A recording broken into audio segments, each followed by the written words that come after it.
Good morning, everybody, and welcome to Social Media Breakfast. My name is Nicole Bray, and I will be your host for our foodie panel this morning. How many people have never been to a social media breakfast before?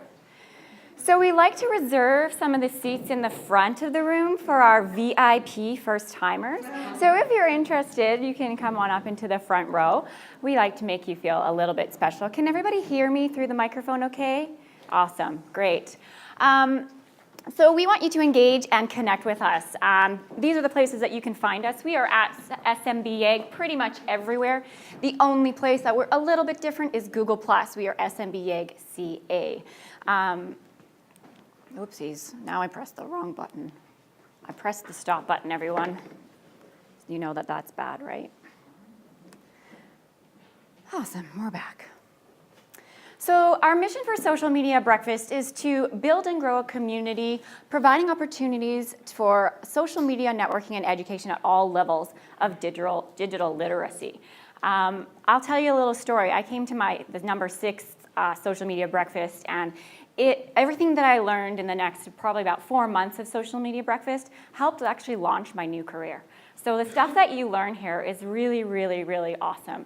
And it's up to date and it's current and it's a great place to learn and engage and learn about the fabulous world of social media marketing and connecting. We want to be the Silicon Valley of social media in the Northern Alberta region. So welcome to Social Media Breakfast 41, Foodies on a Mission. How many food bloggers do we have in the audience this morning? Couple, welcome. How many food enthusiasts do we have in the audience? There we go. How many of you are on Instagram for your food enthusiasts? I think that this might not be documented fact, but I'm pretty sure that Instagram was created for foodies and food bloggers. I don't know.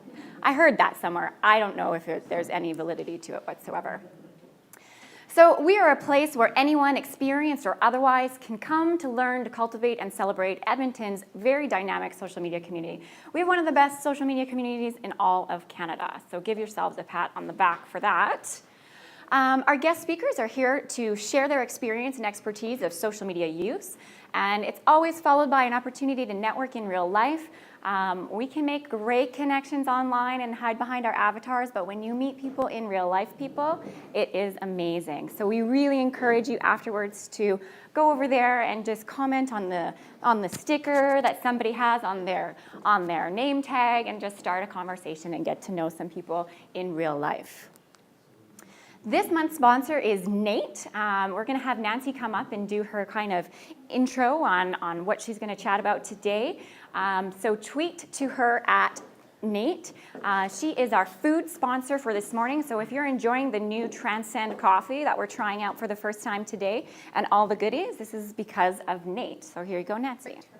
Thanks everyone for coming. So Social Media Breakfast, old school notes. So apparently I have 5 minutes of shameless promotion. So I'm going to shamelessly promote our continuing education courses. My name is Nancy Milakovich. I'm the program manager in continuing education for business and hospitality programs. But since we're all foodies and food enthusiasts, today I'm going to talk about our culinary programs. So there's 3 things that I want to talk about. I want to talk about our general interest sort of culinary courses that you can take throughout the year, starting in September, ending in the end of June. In July, we run our culinary boot camps. We've got a few new of those today, a few new ones of those this year. And we've also launched a new event management program, which may have some interest for some of you. How many people have taken, not necessarily a Nate course, but like a food learning something experience? Yeah, all good experiences? Some bad experiences? Cookie and crickets? Does your hubby count? Sorry? Does your hubby count? Yeah. So the courses that we offer at Nate really do cover all topics. We have baking and pastry courses, cooking for health, kitchen skills courses, which pretty much take you from boiling water kind of right up through some more advanced skills. We have a culinary general interest category, which actually is just like a mashup. I didn't know what else to call things like when I group pizza and barbecue and advanced barbecue and gourmet burgers and molecular gastronomy and cheese all in the same category. I didn't really know what to call it. So that's our general interest. We also do international cooking courses that cover the spectrum. We haven't put on, probably in the last year, we've maybe put on 3 or 4 new culinary courses. Next year, we're really going to focus on baking and pastry, so there'll be quite a few new courses coming with respect to that. Courses go from 3 hours to 16, so you can come for an evening, hang out with some friends. One of the things that we started last year was a cooking night out once a month. It's 3 hours, it's introductory pricing, appetizer, main, dessert, chef's choice. So just come and check out our kitchen, see what it's like to be in a culinary course at NATE. NATE is doing a lot of applied research with respect to culinary, so those are things that we also want to extend out to the public. So molecular gastronomy is a new course that we've put on. Cheesemaking fundamentals all come out of our applied research areas at NATE, so those are ways that the public can really experience what's happening. Okay, let me flip to the next page. Culinary boot camps. So for the last, I don't know, predating me, I've been there 5 years, we offer a culinary boot camp, 4 days, Tuesday to Friday, cook all day, hang out with folks. Been running and sold out for years. Pastry boot camp, more intense, 60 hours, again, sold out every year. They're definitely some of our most popular programs. Last year we added For the Love of Chocolate. This year we went full on and we've added a gourmet boot camp. We've added a meat boot camp, which is essentially meat fabrication, take it from hanging, swimming, whatever they do, right kind of to the plate. And then a cured meats, cheeses, and pickles boot camp, because according to our chef, it wasn't true charcuterie, so I wasn't allowed to use that word. But the idea is at the end of the week, you'll be able to build sort of one of those awesome plates that most of the restaurants are putting out there these days. And then lastly, our event management certificate. We offered an event management program in the past. We've completely remapped it, designed for the entry-level event manager, but also the person who wants sort of more professional development. So there's all of these things are out on the table, my cards, so if you have any questions sort of afterwards, I'd be happy to engage. Oh, hi, Thomas. Hey, talk about, I mentioned about the award-winning chefs in the great kitchen. Thomas is our marketing guy. So I'll just be like totally transparent. Yeah. All of our chefs who are teaching either come from the culinary school or come from industry. We definitely look for the best people to teach. And of course our kitchens are state of the art. When we had, is that my like, is that the song? Oh my God, okay, I've got 2 more lines. When Lynn Crawford was our chef in residence last year, she looked around the kitchen and said, wow, I don't have most of this stuff in my own kitchen. So you get to learn from the best with the best facilities, and that would be one of the reasons to come and take some classes with us. So thanks for letting us sponsor today. Appreciate your time, and I'm anxious to hear us talk about food. Awesome. Thank you.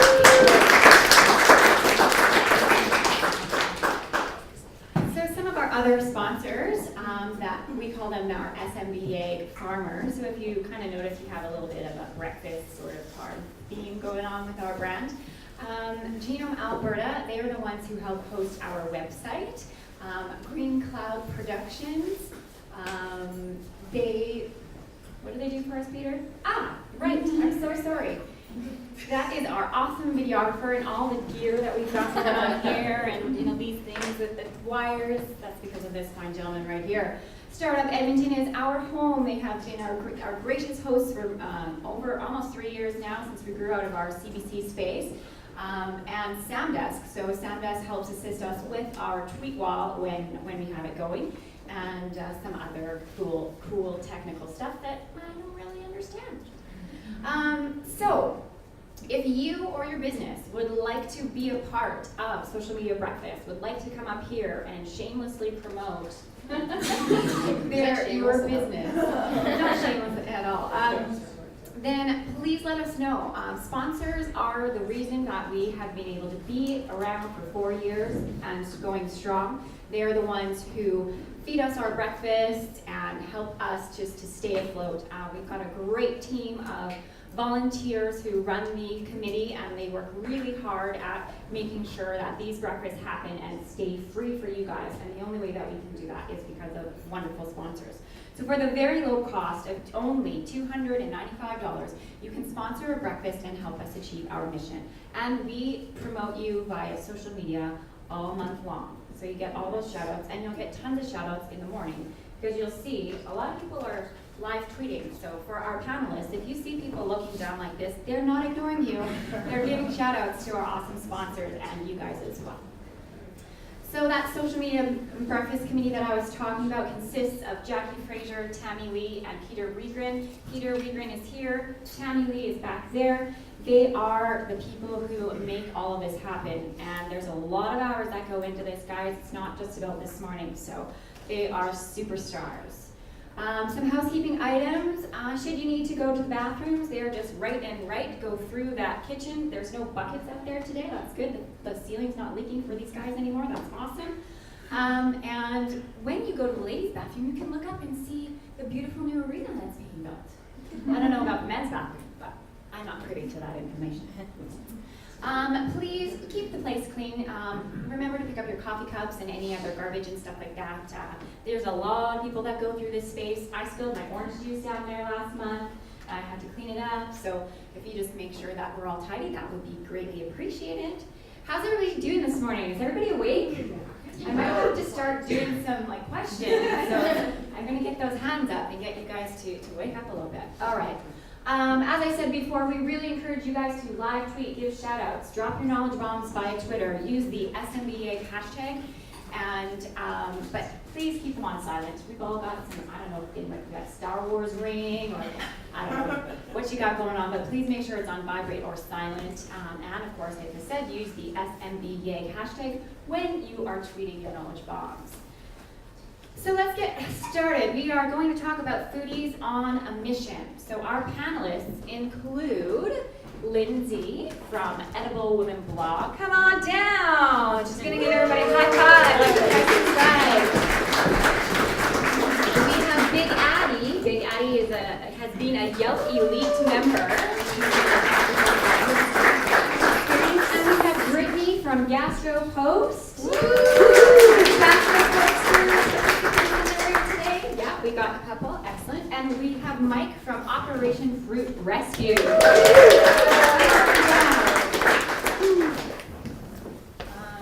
have to switch this back now. Well, should I leave it up like that, Peter, or do you want to be up? I think we'll just leave it up here.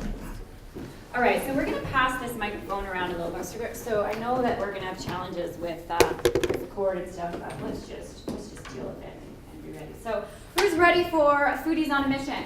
You gotta be louder than that. I gotta wake you guys up. Help me out here. Don't you love technology? All right. So rather than me tell you all about who our fabulous people are up here, I'm going to give them the floor, because that's why they're here. So I'm going to have you tell us who you are and what your food mission is about. Hey. Hi, I'm Lindsay. I have a blog called Edible Woman. Been blogging for about 3 years now. And I guess my food mission started out in the name of posterity, kind of like a scrapbooker, I guess.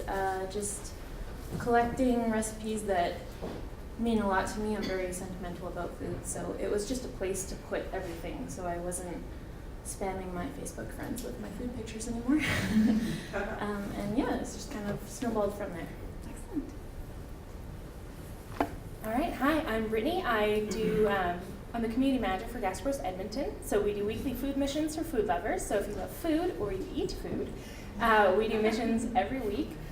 This week it's got the munchies, so any snacks that you eat, perhaps a cookie, like that's outside, you can hashtag it Gastropost and post it on Instagram or Twitter, and you might be in the Edmonton Journal next Wednesday.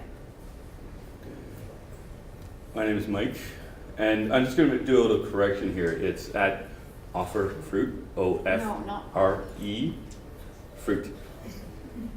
So I don't know what O-E actually stands for, but we're a nonprofit organization started in 2009. We rescue fruit or partner homeowners who have excess fruit with volunteers who actually want to pick that fruit, and then we redistribute it on a quarter system. So a quarter goes to the homeowner if they want it. A lot of times they don't. Quarter goes to a charitable organization like Ronald McDonald House, Salvation Army, the food bank. A quarter is divided among all the pickers who actually come out for the pick, so then everybody has access to local fruit. And then a quarter stays within the organization, so we can put on workshops, cider pressing workshops, wine making workshops, canning and preserving workshops. So a lot of it is about increasing the knowledge of food and what you can do with it and what can grow in the Edmonton capital region. Hi, I'm Addie, and well, I just tweet and Instagram and Yelp a lot, I suppose. I like food, and I'm a scientist by trade, and now trying to become a cheese maker. Let's see how that goes. I spend my days nowadays writing and pickling occasionally, and I spend my nights baking and doing other things food related.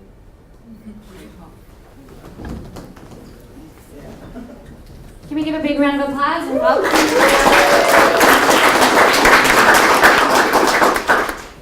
So tell us what your first food memory is and maybe how that memory has impacted what you're doing now with your food mission. It's got to be something that my mom was baking.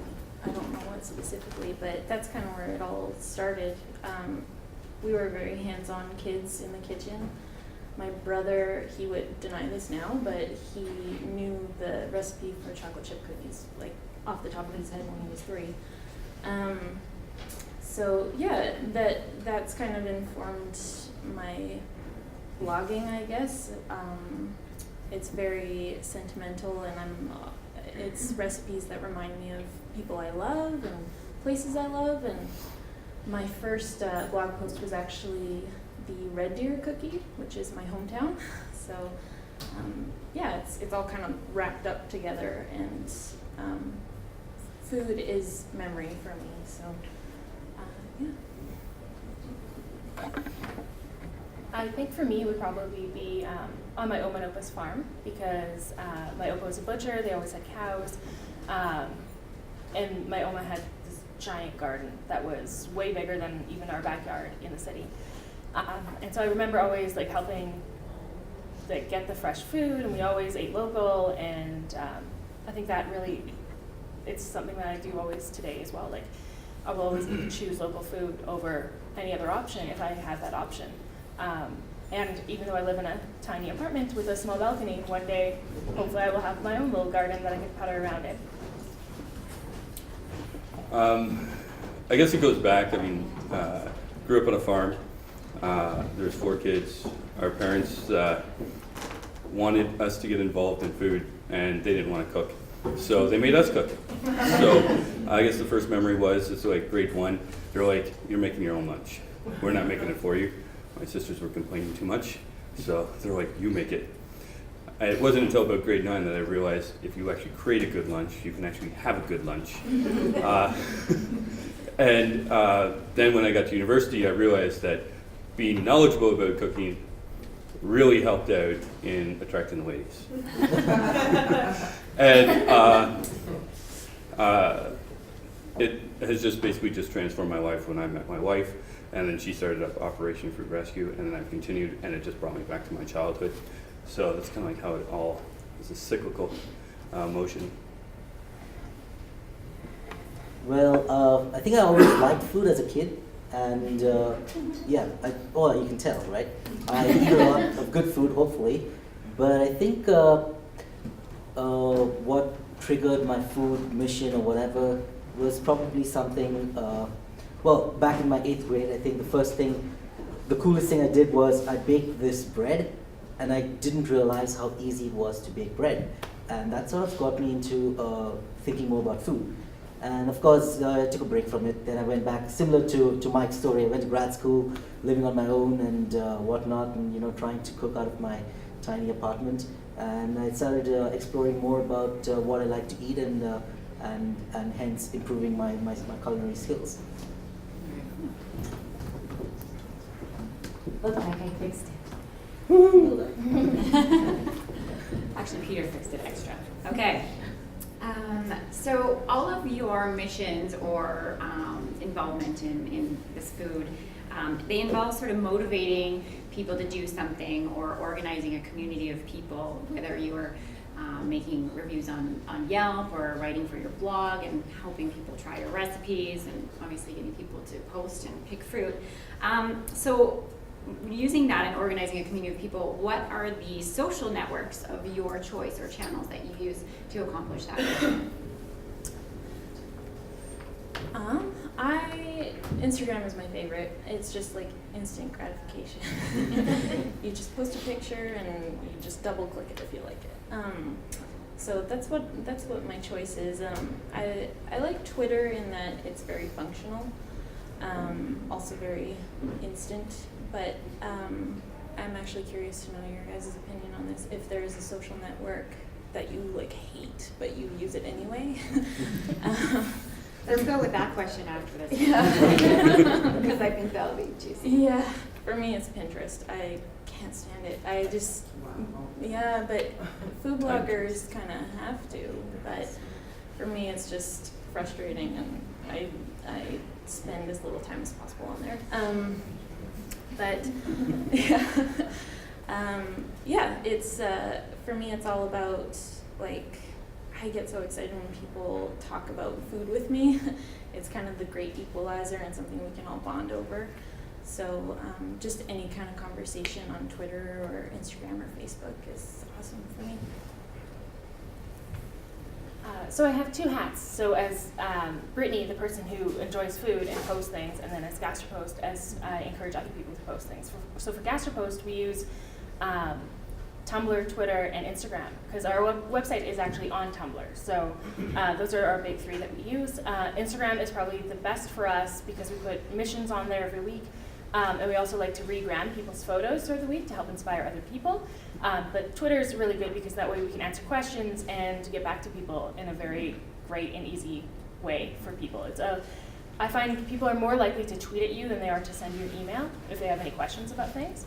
So those are the ones we use. And then for me personally, I love Instagram and I love Twitter. I love Twitter possibly too much, like a dangerous amount. But one of the reasons I love Twitter so much is that if I'm at a restaurant that I want to try and post a bunch of photos and information from, or if I am in a course and I'm learning more about food, I can chain all the tweets together. So you can go back and you can see from that one tweet and follow all the other things that happened. And so it's an easy way to document what is going on. So I really like that. And I hate Pinterest. I'm not even signed up on Pinterest. But my wife calls Pinterest the time-trist because it takes so much time. OFRE is kind of interesting in its method of using social media. We typically use Facebook and Twitter as our major ones that we actually do use. But we've got to kind of split because we have volunteers who are more young, more savvy usually on the social media network, and we want to attract them to our organization. And getting people, and we're trying to get more of our volunteers or members to actually tweet while they're actually out on picks to get more people interested in, oh my God, that's an amazing apple tree. Oh my God, there's pears, right, already? This is amazing. And then that brings that interest in. At the same time, we have to keep the traditional media flowing because the homeowners are traditionally elderly or not media savvy. So we have to use both of those sources, because if we just used social media, we may only get volunteers, but we may have no houses. I don't think that'll ever happen though, but we try and use both, and we hope that the social media is actually increasing our following, increasing that awareness, and allowing us to get that food mission out, increase awareness about what potentially can grow here, what is growing here, and how much food is going to waste in the city. So, well, I'm sort of like Brittney. I love Twitter and Instagram. and I have no interest in Pinterest. I don't have a Tumblr account either. Now, when it comes to Twitter, you guys are social media people, you know this, but what I love about Twitter is that it's a great icebreaker, you know? You can start a conversation with someone you don't know at all, just because you might share some interest, which is hard to do even in a room, you know? If you go out for a party or something, it's hard to accomplish that. So I like Twitter for that in particular. I Instagram a lot. I might be a little addicted. Like in my free time, I'm always looking at Instagram. But I have one more thing I'd like to talk about, which is Yelp. And I think that, of course, it's a different space. It's more about visiting businesses, especially, and well, not exclusively, but most Yelp businesses are food related, like restaurants and such. And I think it's a great way. When I first moved to Edmonton 5 years ago, instead of just exploring, you know, going into every restaurant and finding out how the food was, I found it easy to actually go to Yelp and see what people had to say, and you know, make a more informed choice. And I think there's, I think it's a great way to incorporate social media into your everyday, you know, choices that you make, without really knowing people, right? So you said, Lindsay, that you don't like Pinterest, but you have to be there. So that kind of prompted my next question, which was, which networks are your followers on that you have to utilize to spread your mission? And have you found one or more of them to work better with your different audiences? So I'll let you take that away.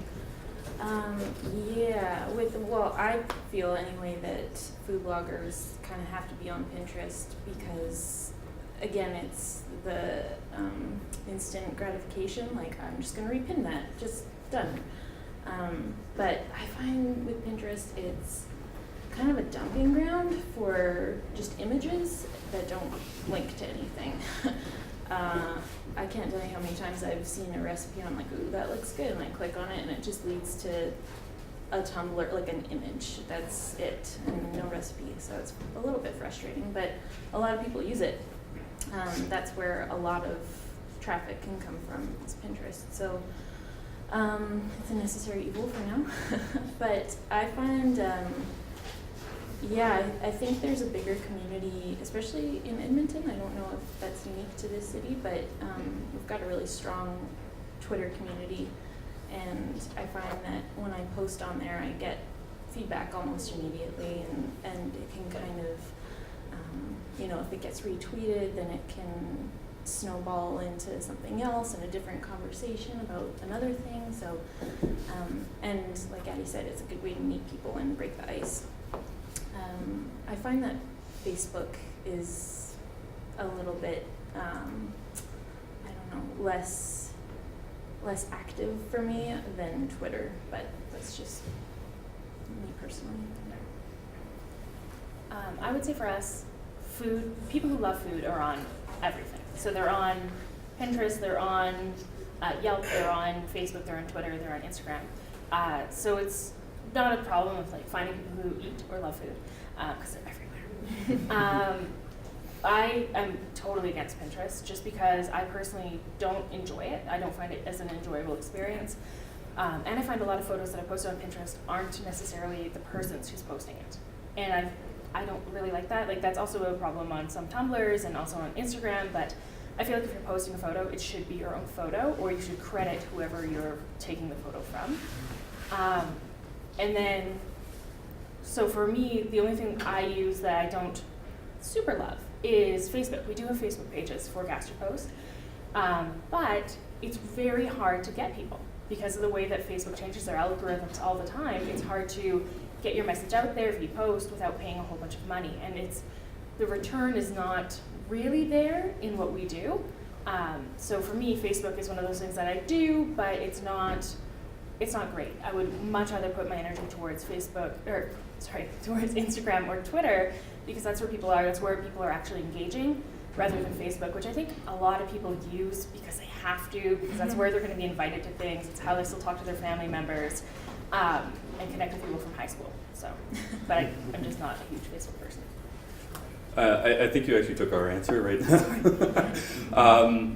We're actually only really active on Facebook and Twitter, and we're actually seasonally active only as well. So we only really tweet and only use Facebook during the picking season, so or basically the startup or the ramp up. So right about now, or like maybe a month ago when we had our AGM, moving forward until the end of October, and then we basically shut it down because we're all burnt out. And at that point, people aren't as enthused about like canning and preserving in the same method. They're into Christmas, they're into other things. So we're like, okay, now we have the necessary evil of actually using Facebook, and you're right that the algorithms actually change, and it's hard to actually follow or get people to continue following you because of those algorithms.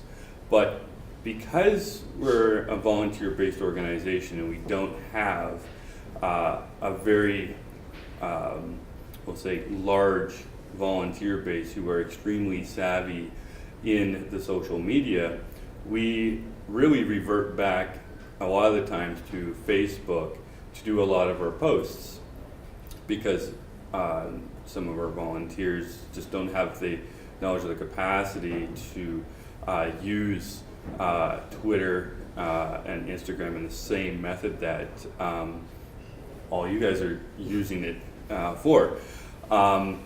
So really from our board, our core group is using Facebook as the necessary evil to get the message out, and we're hoping to expand that with other people that we actually touch out so that they could actually tweet it out and actually help us do the work for us because we just don't, in some cases we don't have the capacity in-house to actually do that. Well, I don't think I've really used any media that I don't like. That's because I don't use Facebook, Pinterest, Tumblr, any of the other redundant ones. I think Facebook is good. It's just that, I don't know, I don't really care to share my stuff with my friends and family. It just seems redundant to me. It's like, whatever, if they want to know about me, they know about me, right? And I want to communicate with people who don't know anything about me. And for that purpose, I think, well, Twitter and Instagram are definitely better. One thing that annoys me about Instagram, if I should say that, is that you can't put links. So like someone who's a food blogger, for example, they couldn't like post their latest blog, like a really good photograph of their latest whatever pie that they made with a link, you know, linking to that recipe. So I suppose Pinterest has some, Pinterest would have been good for that, except that it's obviously, there are lots of people just taking photos from the internet and posting it. So yeah, so for me, I think if I were to use Facebook, I don't think it's useful for me personally, but if I were to use Facebook, it would be one of those things that I would be annoyed to use. I know as when I was doing the social media for Slow Food Edmonton, I was in charge of the Facebook page, and I never liked doing it, mainly because it's so hard to get people interested in what you're posting. The Facebook feed, they have their own weird algorithm, you know, so even it's not based on a timeline. It is sort of based on a timeline. I mean, I know you social media guys probably know this better, but your post might disappear if it doesn't have enough likes or whatever. And so that can be a little frustrating too, if I'm thinking about negatives of Facebook, which are plenty, I'm sure. Anyway. Can I just say further to your comment about links on Instagram? Yeah. Super annoying. But if you have an iPad, there's an app called Flow that you can link to your Instagram account, and it does have hyperlinks, and you can just click and it goes. It's great. Oh. Yeah, I love it. Can you repeat that answer, please, Lindsay? I'm sure everyone in here would like to go to their app store right now and find out what that is. I'm not sure if it's for iPhones or just iPads, but it's called Flow, and it's like thumbnails, and you can just view like 20 pictures at a time or 12 pictures at a time, and you can just like them all, and they have links, and I find a lot more functional than Instagram. And Instagram on iPads doesn't look good, so. Oh yeah. I also just want to point out for anyone who does have a blog, another really common thing that we see a lot for people who have blogs and then post a photo on Instagram is that they change the link in their bio to be whatever the current post is, or just have it set to your blog, and then just at the end of whatever you're posting, just say link in bio, and then people go to it, and that's something I see very commonly on food, fashion, and etc. No. Linda would like to add to that. That's why she's sitting in the front row. Instagram also recently allowed sponsors or people who are paying to do ads on Instagram to have clickable links. So that's kind of a money move for In them. Canada, or US only? I have seen sponsored in Canada now, Okay. so I'm assuming that it's going to happen, but yes. Because you know those other guys always get it first. They got it first. Yeah. All right. Okay. So I hope you guys are all tweeting all those knowledge bombs about those extra tools. That's really cool. So what are the common hashtags for foodies locally and worldwide? And what are some of the ones that you have that are uniquely for you or your brand? YEG food. We can all agree on that. Yeah, sorry. Yeah, YEG food. I don't know about you guys, but I check it all the time too on Instagram. I just look and see what's happening, and you can find all kinds of cool events and people just making stuff at home, and it's great on Twitter and Instagram. It's great. I don't have any hashtags specific to my stuff, but I try to play around with them, and maybe if one hashtag didn't get me anywhere or kind of seemed redundant, then I'll just get rid of it, because I used to kind of roll my eyes at people who had just like a block of hashtags after everything, but then I've become that person, so just embrace it. When you see how they work. Yeah, it works, so just do it. Like Lindsay, I used to always make fun of people who had like a mountain of tags at the end, and now I'm very guilty of that. But they work, and B, it's just such a great way to tag photos for your own use, and I love it. Like I love, Linda started the tag off-centergram, which anytime you do a plate of food and it's off-center, you tag off-centergram, spelled the Canadian way. And so now I can go there and just see all this like amazing food porn that's all just a little bit off-center, and it looks so good, and I really like that. Obviously for me, Gastropost is a big one. Gastropost is used in all of our cities, so you can see food Canada-wide. If you want to be a little more specific, Gastropost YEG also works, and then you can see mostly just Edmontonians food. Taste Alberta, which is Taste AB, also helps you tag anything that you eat that's local from Alberta, tag Taste AB. I also like to use, like, obviously YEG food. I use Superb a lot on soup photos, and it's like spelled like soup, ERB, like the pun way of saying superb. And I find that actually does pretty well, so superb, write that one down. And then also like just things like YEG coffee for coffee related things that are local, YEG pho for like pho related photos, and yeah, just food puns work really, really well, so pun away. So of course we use YEG food, but one more specific to OFRE is YEG fruit. And YEG fruit is something that my wife Amy basically tried to start and get a lot of people doing, because it's more specific to fruit rescue or picking of fruit rather than YEG food. Because YEG food, it gets so much. I mean, there's so much on YEG food, it's hard to simplify it out.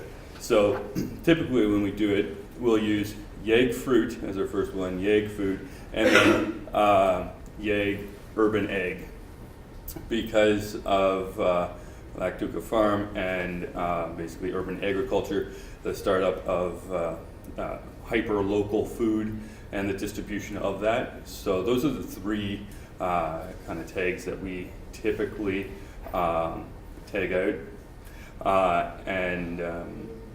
Yeah, we want to try and connect more people with YEG fruit.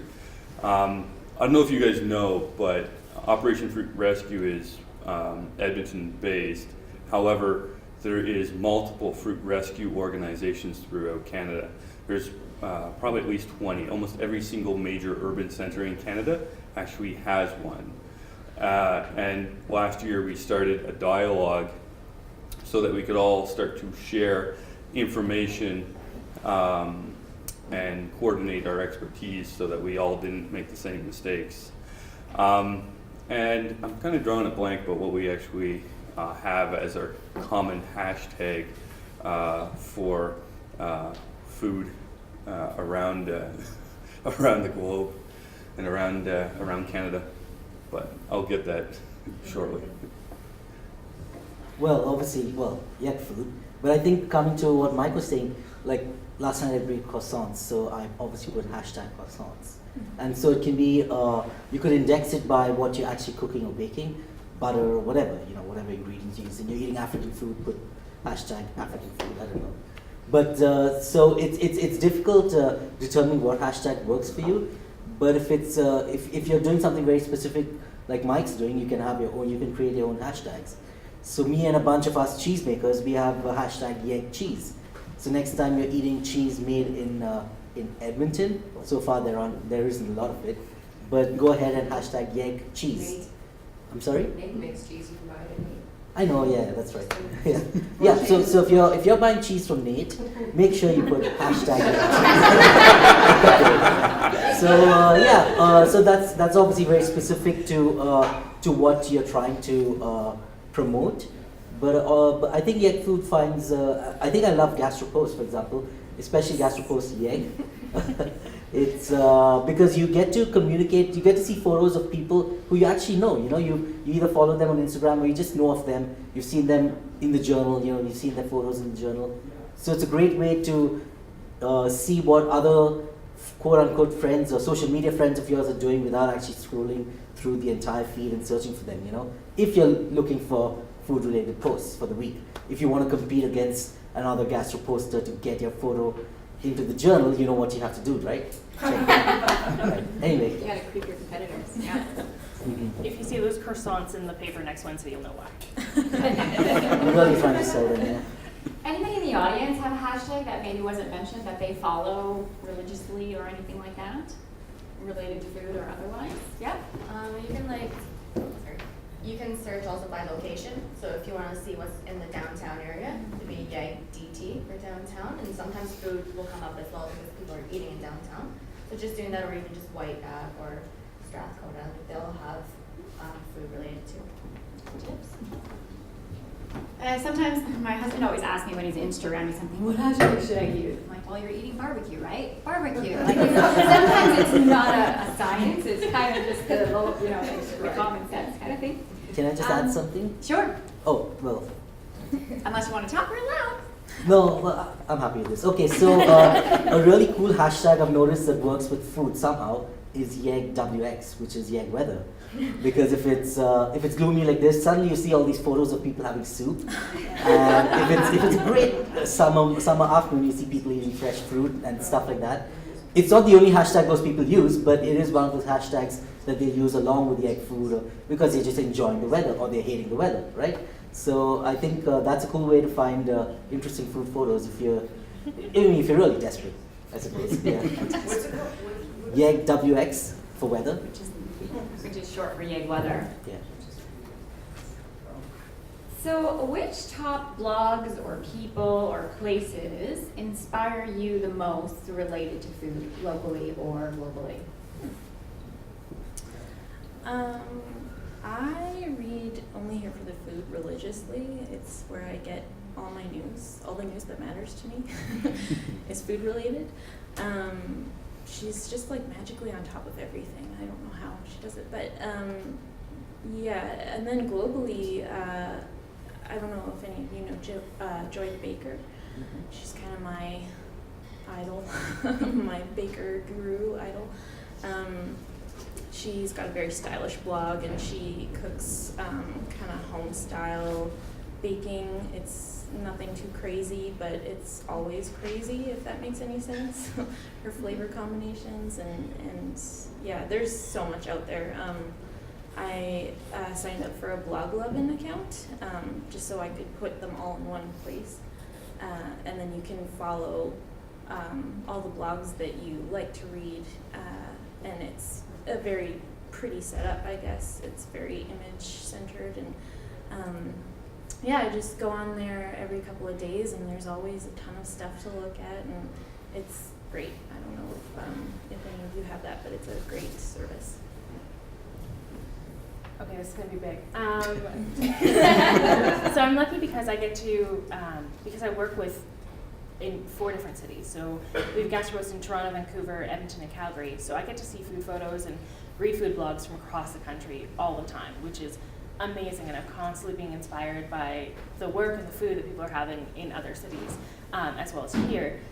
Locally, I mean, we have so many amazing food blogs. So sharing with her weekly food notes, Here for the Food, amazing, and I love it. And yeah, Lindsay's right. Like, I don't know how she knows half the things she knows, but she knows them. Like, she must have like a red bat phone. Yeah. People just like call and tell her about food things that are happening.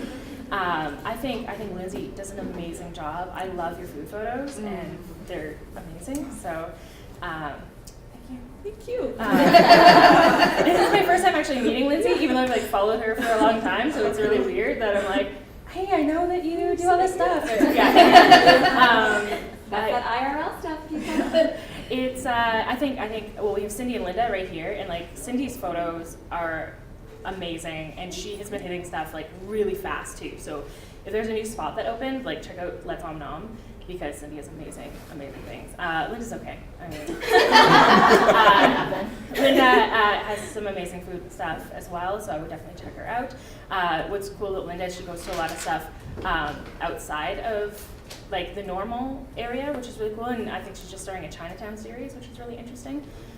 She also really loves 19, which I don't completely understand. It's good, but it's not that great to drive like 45 minutes away from my apartment to go to. But suburbs are where everything is at now. But I think that there are so many amazing things. I think Phil Wilson doing Bacon Hound, like he has amazing stuff, amazing recipes. Andrea's doing yeg noodle soup, so she's Little Miss Andrea. Like, there are way too many in the city for me to name them all, but they're all doing amazing things, and I recommend going and checking them out. For an easy primer, go to yeggies.com and look at the nominees this year in the Yeggies section, and you'll see some awesome people. Shameless.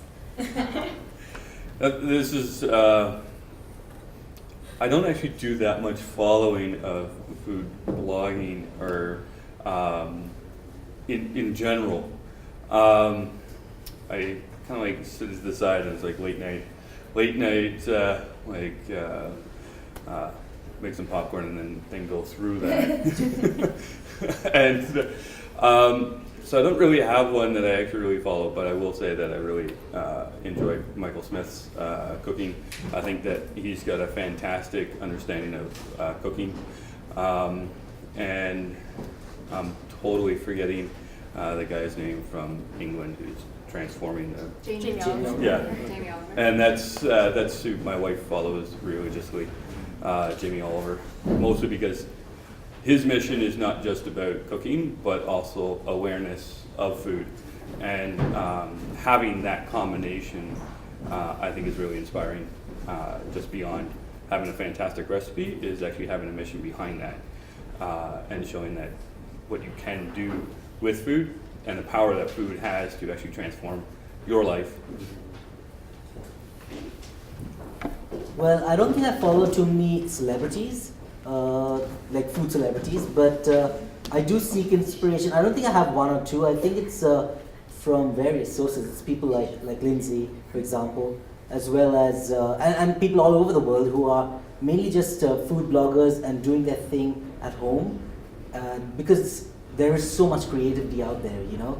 And of course you can follow, you can follow Eater and these other really cool online, like Food 52 and these other online resources. But I find that I get all my inspiration from local people. Some of my favorite local people, I'll quickly name Kevin Kosovan. I'm always intrigued what he's doing next, which animal he's hunting next, or which, well, what else does he do? Which cider is he, which batch of cider is he hopping with what kind of hops and stuff like that. He is a really cool guy that I like to follow. Then of course there is, I think I like Eating is the Hard Part. These are all my food crushes in Edmonton. Okay? Eating is the Hard Part is, what's his name? Falconer. Chris Falconer. And then of course when it comes to events and all that, I got, well, my massive, whatever. I have a massive crush on these amazing food sharers like Cindy and Only Here for Food. And Cindy is Let's Om Nom. And I'm trying to think, well, there are many. Little Miss Andrea, there are thousands of these people, well not thousands, there are 5 and 6 of these people that do really cool stuff. Maybe 10 people who really inspire me to go out and try these places, these restaurants. And of course, when it comes to the other really cool people that I follow in the city are restaurateurs and actually people who work in the industry. Dreamboat, Dream_boat, which is the chef at Three Boars at Brittney. Great feed to follow, and other such chefs in the city, because then you actually make a personal connection. It's food that you've eaten. It's someone that you've actually seen or you've interacted with, but it's also someone who's really talented and who will probably be very talented on a global scale. So I like to follow people that I know. I don't think I think that's about it. But it's inspiration from every single post that you see on Instagram or on your blog roll, rather than one particular website or blog or celebrity or person. Sorry, no one mentioned Michelle Peters-Jones, the Oh, Tiffin Michelle. Box, and I think Michelle also needs to be mentioned because she's amazing. And also, just out of left field, I would mention James Leese, who's at Leese on Twitter and Instagram, because he's been doing a lot of home cooking lately, and it's been inspirational, especially his sous vide stuff. Like, I don't know how he's doing that at home, but I want Well, to. I keep almost every James Leese post, I'm like, dude, let's cook together. And it's not yet happened, I'm like this desperate little child trying to cook with him. It just doesn't, yeah. Have you asked Maybe him? someday. Yeah, on Instagram. I should text him. He lives down the road. We can go right now. Let's go, let's go and invade his kitchen. All right, so now I'm going to hit the panelists here individually. So have you guys ever looked at the Pinterest fails on Pinterest? Where people attempt a recipe and it just totally fails.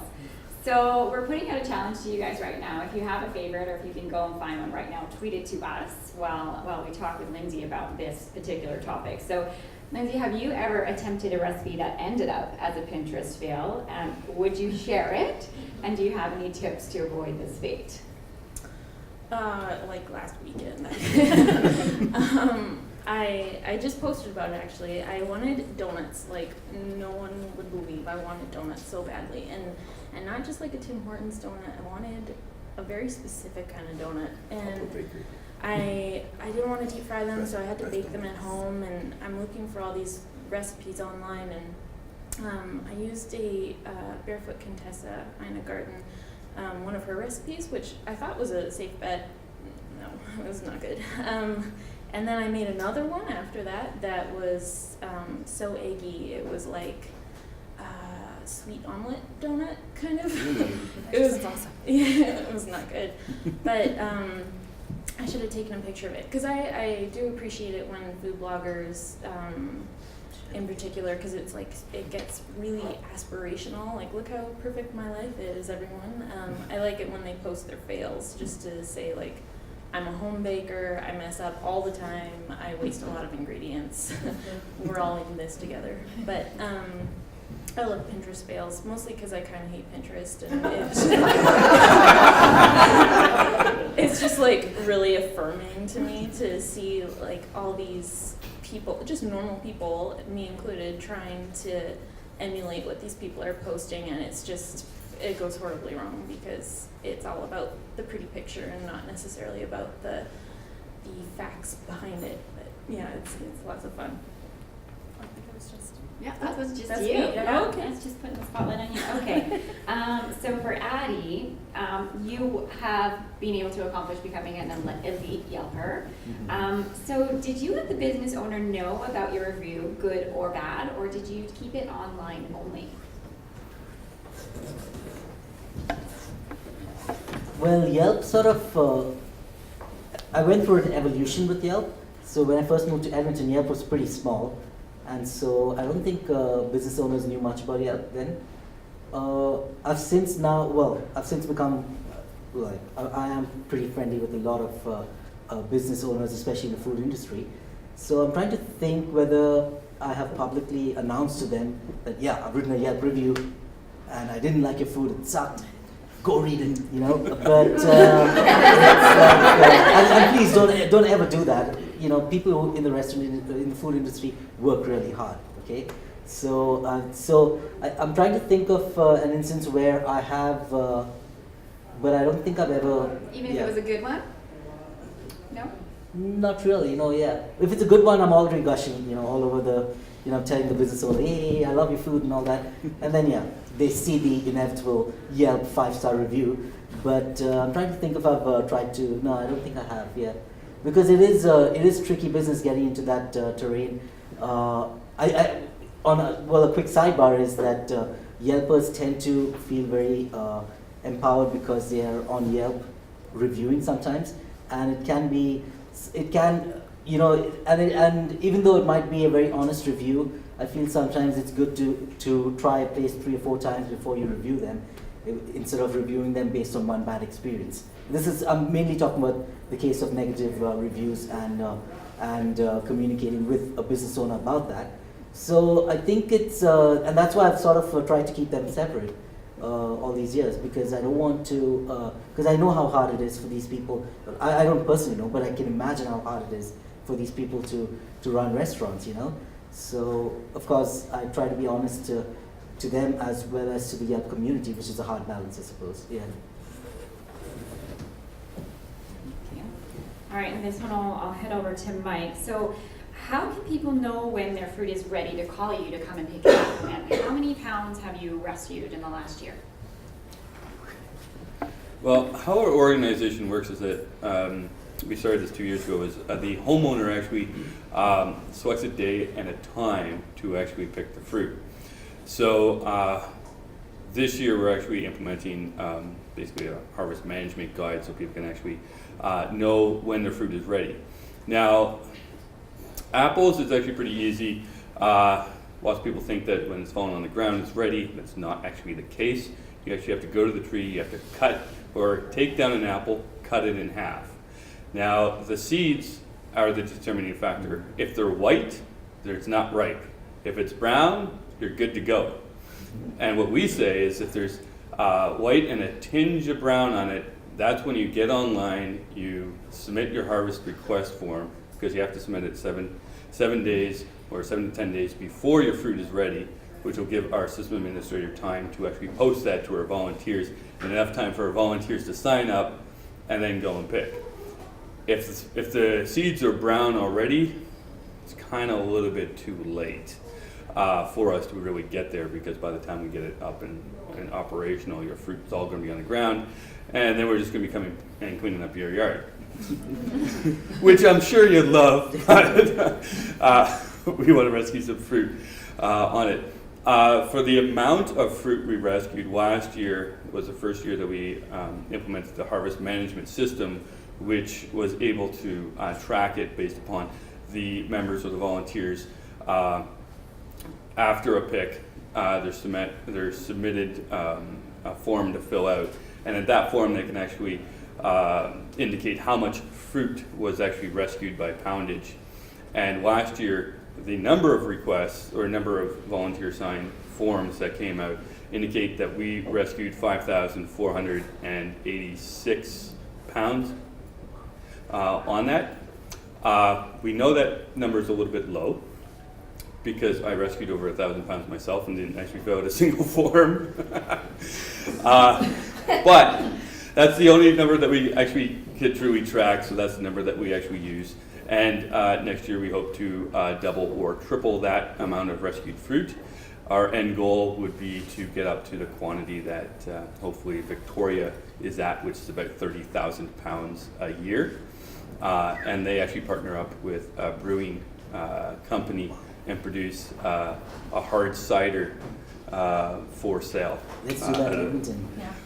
We need more volunteers and pickers, and we are totally engaged with that in discussions with Alley Cat as well as Yellowhead to see if there's actually any ability to partner with them. But it's a completely different brewing process than brewing beer, so it's actually even different equipment. So it's a little bit more of a specialty niche market to do it. We're just not there within the capacity. Once we get that capacity, we're on it. Can we have a percentage of hard cider? I think that our most active volunteers are actually brewers themselves, home brewers. And home brewers are fantastic pickers because they are hardcore. I mean, they're like, I need booze, I need booze, I need booze, which means that I need fruit, I need fruit, I need fruit. And they don't care if it's big, if it's small, because the different varieties produce different flavors and for your cider. And I've got my own mix of what I classify as the perfect cider mix. And I think 4 years ago I made the perfect cider. I have never been able to recreate that specifically, mostly because I don't even know where those trees were in the city to go pick. And it's just completely random every year with the houses that we actually go check and go pick. But I would say that you want 1/3 crab apples to 1/3 sweet apples, or 1/3 to 2/3, so tart and sweet. I say 3 types of apples, 1 baking, 1 eating, 1 crab. If you go above 3 types, you sort of mute the flavors. At 3, it's a perfect combination that you can actually understand the different notes with inside the cider. If you only have 1 apple, it's a bland, flat cider. Definitely not recommended, but people love it, mostly because they just don't know. Sounds good, but yummy. All right, this one's for you, Brittney. So Brittney, how do you come up with your weekly topics for Gastropost? Because I mean, one every week, like that's got to be a challenge. I think so. And how many Gastropost missions have there been to date in Edmonton? Yeah. So here in Edmonton, we're on our 78th mission right now, which is, as I mentioned before, Got the Munchies. It's all about snacks and snack food. It is a little bit difficult to come up with a mission every single week. What we do is we actually have a mission meeting every 2 weeks with all the community managers across the country. And so in the days and weeks leading up to any of these missions, I will talk to like everybody I know. And I look through all the photos that we get and I see what are photos that people are taking that are not on mission. What are they eating? Because what are people eating? What's happening? What are some food trends that we're seeing in the cities? Those are all really important things to note because then you can kind of make the missions fit in with people's lives, which I think is very important. I also bug the team that we have with Close Media Labs, so the Capital Ideas team. I go in their office all the time, and I'm always like, "Hey, Karen, what kind of food do you like to eat? What should we do as a mission?" We also have advisory boards in all of our cities, so I like to get our advisory board members together and talk to them. What are you eating? What kind of missions do you want to see? Are there any things that you would like? I ask everybody. I even ask school groups. We get school groups that come into the journal, and I'm like, "Hey, what kind of food do you like?" And see what the kids have. It's always like, eat pizza. I'm like, okay, we've done that mission. So what else have you got, kids? Come on. The kids are not very helpful. I think the important thing is just a love of food and coming up with really cool things. I've had tons of ideas that just don't make it because they're too niche. You have to be vague enough to allow creativity, but narrow enough that it is something specific, because if you're too vague, people are like, I don't understand this mission, I'm not going to do it. Albertans tend to hate vegetables, so vegetable missions don't really go very well, which is a very weird thing, because I look around, I go to farmers markets, I'm like, there's so many delicious vegetables here, and then I'll be like, all right guys, cauliflower versus kale, and people are like, no, I don't want to eat these things. All right, it's cool, pizza again? So it's always a lot of fun to try to find missions at work. We also, every week, feature a different producer or somebody who makes food locally or has some connection to local food. And so because of that, all of our missions have to have some sort of connection to local food. So that is something a little bit different. It makes it a little bit harder to do something like a surf versus turf mission here because we don't really have too much surf in Alberta, which is very surprising. Yeah, so I don't know, we come up with missions in a variety of ways, and chances are if we talk after, I will ask you for mission ideas, so please prepare. Peanut butter. Peanut butter? All right, consider that. A lot of the clients that I had at the food drifted that direction. I guess that's true. I'm always really biased because I'm allergic to nuts and garlic.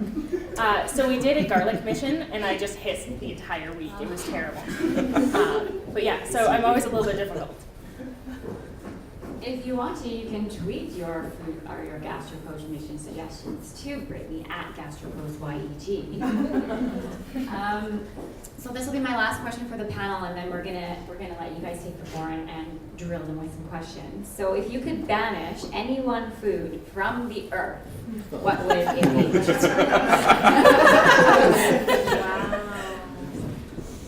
Wow. I'm not gonna be popular after this. I really don't like seafood. Like I've tried as an adult, I can't do it. I know. She should be a panelist. Just went to mine.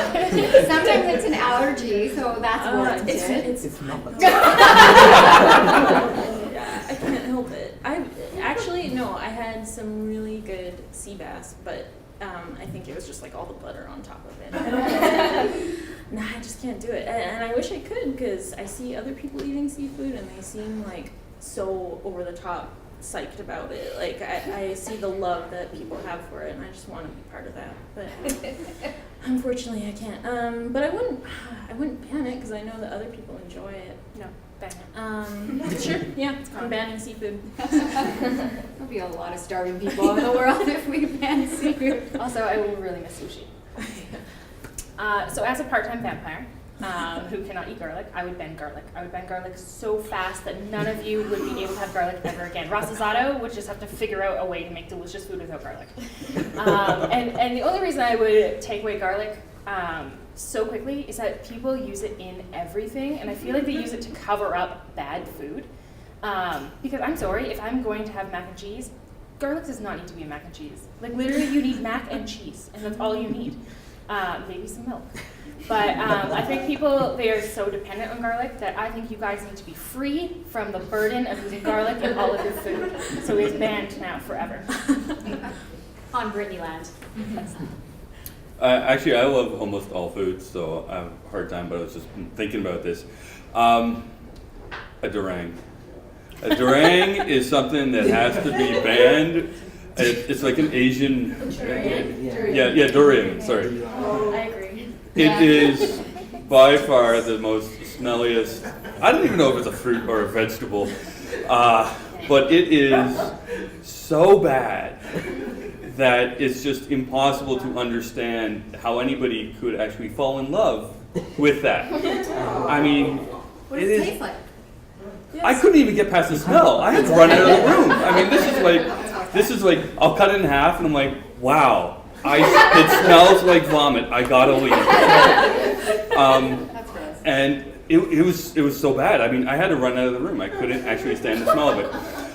It was just that bad. Now, if there's something more common that I would probably ban, and you guys will all hate me for it, it's chicken. And I would say that because everybody says everything tastes like chicken. Everybody loves chicken, everybody eats chicken. I don't eat chicken like hardly at all. The only reason why I have a chicken in the house is because my wife says we have to have chicken over top of pork or beef one day out of the month or 2 months. And I think that it's so prolific of a food that I find it hard to get behind, and also that the ethical treatment of the animals for the production of the amount of chickens that are actually produced is very hard for me to actually understand why we would actually eat chicken if it's not raised properly. And so hence the reason why durang 1, chicken 2. I have a question. If you're given $1 million to rescue 1,000 pounds of durian, would you do it? You have to rescue it, cut it, process it, pack it for $1 million. If I had a head cold. I think, well, I mean, since I haven't been actually officially offered $1 million, I'm going to say no. Okay. I'll have to be able to keep my food down. Well, okay, so my turn. I don't know if I really dislike any one particular food item. I'm trying to think, but I like to give all food its fair chance. But I do think if I had to ban one thing, it would be fast food. That's all. Yeah. And everyone knows the reasons. You're Fast ever- food made at home. Curry and hurry. Okay, so now I'm gonna let you guys have a chance to ask your questions to the panel. So if you could just kind of stand up when you're asking the question, and then I'll repeat it so that everybody can hear it. So who wants to go first with a question? Somebody's gotta have a question. Nancy, yes. Well, you're right here, so I'm gonna. Okay. let you. So you had talked about sort of being responsible to restaurant owners, they work hard. So how would you suggest that people respond to kind of negative social media posts, and in what way sort of takes the high road? You mean the So people someone who- posts something negatively, Right. how does that person who's had that negative post kind of take the high road on that and deal with it in a way that's kind of professional? I'm not in the food industry yet, so I don't know how to take the high road. I think people need to have a very tough skin. You mean someone who receives a bad review, right? Yeah. Well, you just have to ignore it. You can't really respond to that. That's just, it's like that movie, right? The movie about the chef who started a food truck, I forget the name. Chef. Chef, okay. Which So- is fantastic. It's a fantastic movie, but you just cannot respond to that. And the thing is, I think consumers need to, even if it's a negative review, it shouldn't, the thing is, it shouldn't be so, what's the word? It shouldn't, your language shouldn't be very, like very critical, like as if you know a lot when you don't, for one. And secondly, it shouldn't be biased. It shouldn't involve anecdotal things that may not generally be true and stuff like that. For a business owner, it's really hard because you can get a negative review based on anything, based on, well, a small mistake in the kitchen, to based on a small mistake when the food was delivered to you by the waiter. So that's really hard because they're getting tested at every level. Or if the bill comes late, you could get a negative review because there's just some issue with billing. You know, internet is down and you can't, the credit cards are not working. So it's hard to be a business owner, but you need tough skin, I think, in this business. That's all there is. But you also have to acknowledge the fact that there is a negative review, because the negative review, you can actually say, oh, the bill was late, we can work on that. Oh, the orders were mixed up, we can work on that. Just ignoring it, I think, might not be the best approach. Understanding what the criticism was, and then taking that criticism and then turning that into a positive, I think is the way that you would have to actually do that. But I think if it's just negative criticism saying, I hate Indian food because I hate Indian food, then the question is, why are you eating at an Indian restaurant? Yeah, I would definitely say, I think that anyone who is in that kind of situation needs to come up with a plan for how they deal with comments and how they deal with negative reviews and things like that, because I think that whatever you do needs to be your standard. You need to do that every time. And I mean, sometimes it's something like, if I go to a restaurant and there's construction outside and I leave a bad review that's like 1 star, couldn't go there was construction. First of all, don't do that. That's not a good review, and that's not about the business. The business has no control over this. So I think people have to understand, like, as a reviewer, maybe step back, think about it for a while, don't ever post anything angry, like maybe give it a day, maybe talk it out with some friends, like, hey, am I overreacting about this, or was it something like just terrible? Because sometimes, like, I've been to restaurants, like we went to a restaurant recently where I got really bad food poisoning. And I love this restaurant, and I will never stop from, like, telling people to go to this restaurant. They handled it really well. It was partly my fault because I should not have ate the food. And I won't badmouth it. But there are some restaurants who I've had such a terrible experience at. The Burg. Which was, there's a whole website which really, like, I read the website and was like, this is a little extreme, but high-fiving. Because I had such an incredibly terrible experience there, and then they contacted me and said, hey, send me an email. I'm like, cool, I will. And I sent them this really long email depicting, like, hey, here's the, like, problems I had. I understand these are some issues that could happen, and anytime you work in the service industry, like, this stuff happens, or maybe this happened. But, like, if your food is like an hour late, maybe the server should say something like, oh, I'm really sorry about that, or the kitchen's falling behind, or we had to go murder the chicken for you, or just something, something different. And so I sent them this whole thing, and I never heard back. And all people want is they want to be heard. And then I saw somebody had a pretty near experience to what I had a few months later, and they immediately got back to them. And then they're like, hey, here's this gift certificate, come back. And I'm like, I don't want that, I don't want to ever go back. But the way that you're handling things and the way that you handle it differently, like people see it and people talk, especially in the food community. Because if you are like hanging out with like food bloggers or like the more like food connected-y type people like Addie in the city, everyone knows each other. And because everyone knows each other, you get together and you talk like, hey, what was your food experience? What was this like? And these are the people who people go to say like, hey, I want to try this restaurant, have you been there yet? Or, hey, have you ever tried cooking with durian? Is it any good? And you're like, no, don't do that. And I think it's important to know that like every single person that deals with you, good or bad, is going to talk about you. And so you should deal with that, and you should have a standard way to deal with that, and make sure to make the smaller things that you know, like, oh, there's construction, or oh, it's just a bad night, and make sure that can be smoothed over, because you can win them over as a client and as a customer. And can I just, Operation Fruit Rescue actually gets a lot of flack from irate, angry homeowners. And we have to deal with this every single year. And some of them are even like blatantly offensive about like, why didn't you pick all the apples off my tree? I'm like, it's 40 feet tall. I'm not gonna die to rescue that 800th apple off your tree. But it's something we have to do, because the ability for homeowners to express themselves is fine, but having that negative publicity out there about our organization is very damaging to us, because, I mean, we do what we think is great work of rescuing fruit, delivering it to charities, increasing awareness of food in the city, but we need homeowners to be part of that. And if people aren't getting the satisfaction that their tree is being cleaned up properly, or that it's being picked properly, we need to address that. And we address that through quality control. It's like, okay, now it's about safety. Every time we go on a pick, we pick up the fruit on the ground first. It's the first thing that we do after we say hello to the homeowner. And it's a safety concern.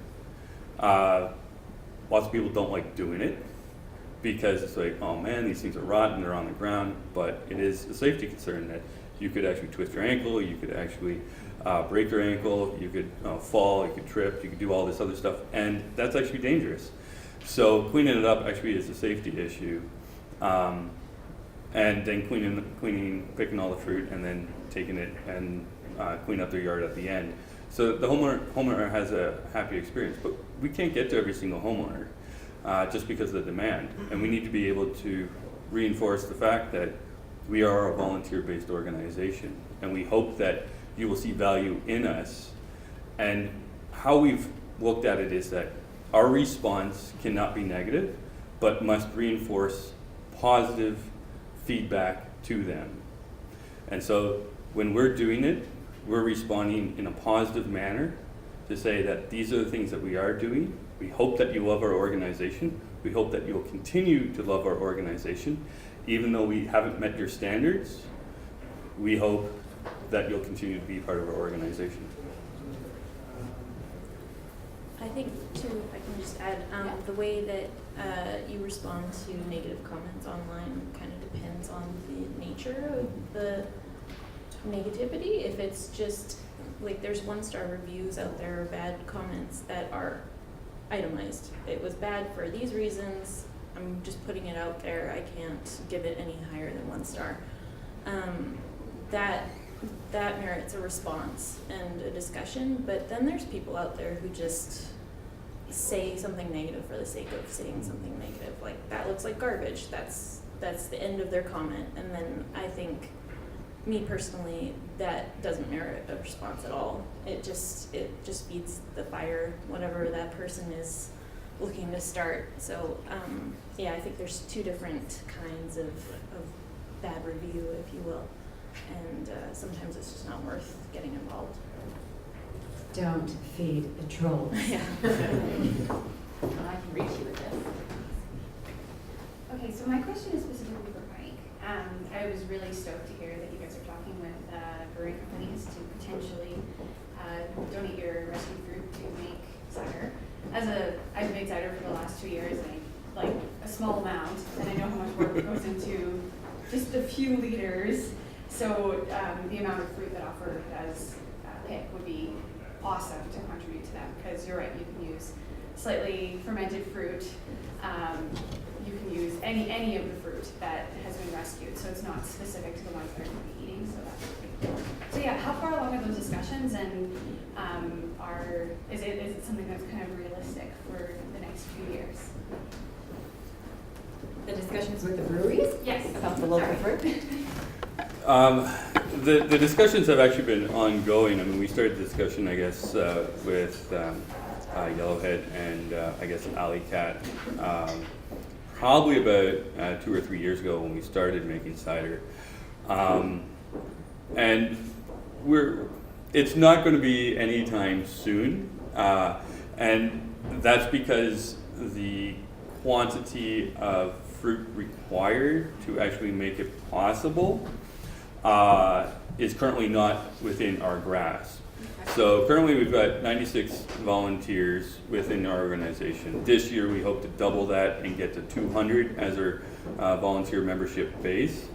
And if we look at Manitoba, they had like 196 volunteers and they rescued 16,000 pounds of fruit. With that, we had 98, we rescued 5,000. You look at Toronto, they've got I think 1,600 volunteers, and they rescued 19,000 pounds of fruit. I don't know the exact numbers from Victoria, who's really the pioneer behind the Rescue Cider initiative, and that, but I mean, they rescued 30,000 pounds of fruit and were able to donate a specific amount. So the first thing we have to do is increase our volunteer base. Second thing we have to do is increase the amount of fruit rescued. And once we get to that critical mass, then we can actually say to these organizations, we can provide you at this time of year 15,000 pounds of apples within this cycle. Can we actually work on a partnership to actually develop that cider? So we have these grand goals and grand ideas, but our first one is to rescue as much fruit as possible. So who wants to volunteer for OFRE? Tweet to them and tell them that you want to volunteer, or have somebody who would. Any other questions out there? Great. Aside from, for example, getting involved in Gastropost or just generally buying local, kind of talking to your friends about local businesses, do you guys think that there's other ways that we can help to grow and strengthen the local movement, the local food movement within Edmonton? Who wants to start that one? Addie? Yeah. Addie's going to be doing this all. Well, shop local, tweet that you shop local, Instagram that you shop local. That's a start, I suppose. And I think it's hard being local or supporting local businesses around the year because we live in Edmonton, and there's not a lot of fresh vegetables and fruits available. At least low carbon footprint vegetables and fruits available in winter. So yeah, but just try and support local small businesses as much as you can. Talk to your friends about it, tweet it, and Instagram it, and Facebook it, and that kind of stuff. And there's so much variety of local businesses in Edmonton itself. You would never have to go to like a chain restaurant ever again. It's surprising. I've not been to like a Moxie's or whatever these what Hudson's, yeah, Earls. I've not been there like for 4 years something. I'm not missing it. You can spend the same. You can have the same bill. You can eat the same amount of food and drink the same amount of booze at a much better quality at several alternative local businesses. which says a lot. You know, I don't have anything against Earls, etc. I will go there if it's like a big reunion or something like that. You know, it is a convenient place to go if you have people with varied food interests wanting to get together. But when you can find, if you spend $40 on a meal, if you can find a local alternative that's going to please you, support that, because there are plenty of, there's a wide spectrum of options there. And of course, try to also shop local in the farmers markets. That's very important.